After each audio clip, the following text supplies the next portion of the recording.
This is a review lesson over one sample confidence intervals. The reason I created this video is that with the use of Excel, finding the solution to a problem is easy to do once you know which interval to construct. So here we're just going to practice making the correct decision and working through the problem. I suggest that you work through all of the problems before you go on to the solutions for each. Here are the 4 practice questions that we're going to go through. I suggest pausing on this slide and working through all 4 questions on your own before you work through them with me.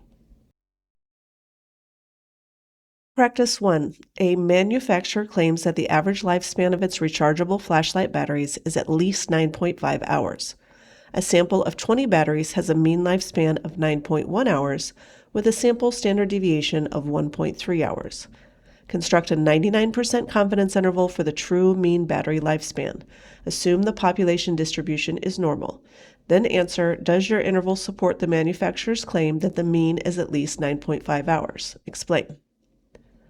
So before we do anything else, we have to make sure that we're using the appropriate interval. We have several different intervals that we've learned how to do. Are we going to use a T model or a Z model? So we know that we are given a mean lifespan of 9.1 hours. So that means we're using a confidence interval for means. Then we have to determine, is sigma known or unknown? And we can see that we're given a sample standard deviation of 1.3 hours. So that means we have to use what we learned in section 8.3, which is the student's T model. Next, we're going to check conditions.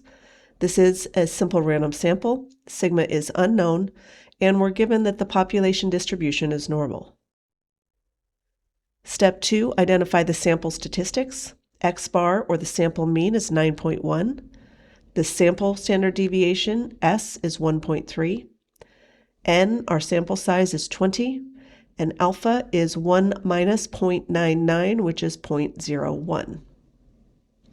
Let's plug all of that into Excel. We have 9.1, 1.3, 20, and 0.01, and everything is computed for us.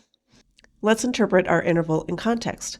We are 99% confident that the true mean lifespan lies between 8.27 hours and 9.93 hours. It's important that we interpret the interval even though we're also asked to answer a question.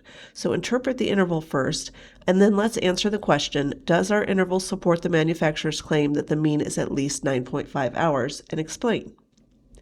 And we can say, since the value of 9.5 falls within the interval, which means it falls between 8.27 and 9.93, this supports the claim that the mean is at least 9.5 hours. So if 9.5 was not in our interval, then of course it would not support the claim. Practice 2. A nutritionist is studying the sodium content in milligrams of a brand of canned soup.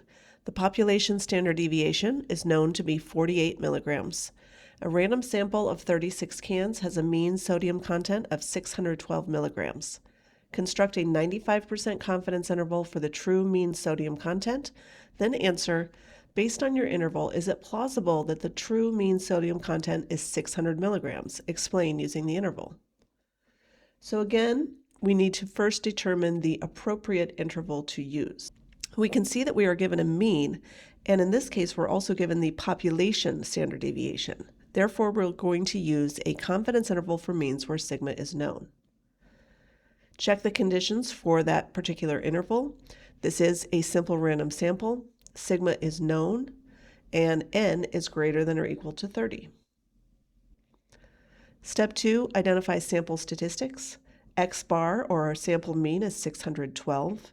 Sigma is 48. N, or sample size, is 36. And alpha is 1 minus 0.95, which is 0.05.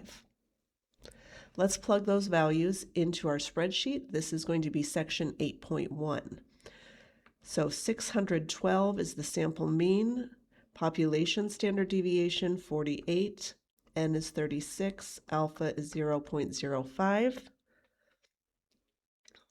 And now let's interpret what this interval means in context. So again, we can see the interval here. We are 95% confident that the true mean sodium content of the brand of canned soup is between 956.32 and 627.68 milligrams. Since the value of 600 milligrams falls in our interval, it's plausible that the true mean sodium content is 600 milligrams. Practice 3. A school district wants to estimate the proportion of students who regularly eat breakfast before school. In a survey of 240 students, 162 reported that they eat breakfast before school most days. Construct a 95% confidence interval for the true proportion of students who regularly eat breakfast. Then answer, is it reasonable based on your interval to believe that at least 75% of all students eat breakfast regularly? Explain using the interval. Step 0, we need to determine the correct interval to use. We can see that the school district wants to estimate a proportion of students, and therefore we'll use a confidence interval for proportions. Step 1, check conditions. The conditions for this particular interval is SRS, or simple random sample. The trials are independent with 2 outcomes, making it a binomial distribution. N times p hat is 162, and n times 1 minus p hat is 78, and you are welcome to use Excel to compute those. Identify the sample statistics. X bar is 162, n is 240, and alpha is 1 minus 0.95, which is 0.05. Now let's use Excel to compute our interval. We have 162 out of 240, and then we're going to calculate that, and then our alpha level is 0.05. And we can see the 162 and 78 as well, and the condition is met. And now we must interpret our interval.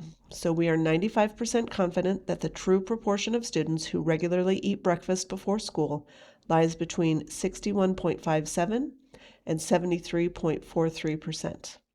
Since the entire interval lies below 75, there is evidence to refute the claim that at least 75% of all students eat breakfast regularly.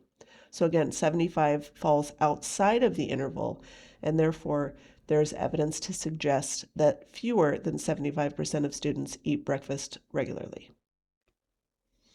Practice 4. A physical therapist wants to estimate the average time in seconds it takes patients to complete a balance test. She gathered the following data in seconds: 34, 29, 31, 27, 30, 33, 28, 32, 26, and 29. Use the sample data to construct a 90% confidence interval for the true mean balance test time. Assume the population distribution is normal. Then answer, does your interval provide evidence that the true mean time exceeds 28 seconds? Justify your conclusion using the interval. So before we do anything else, we have to determine the appropriate interval to construct. We can see that we're given data. In addition, it says, does your interval provide evidence that the true mean time exceeds 28 seconds? So we know we're finding an average.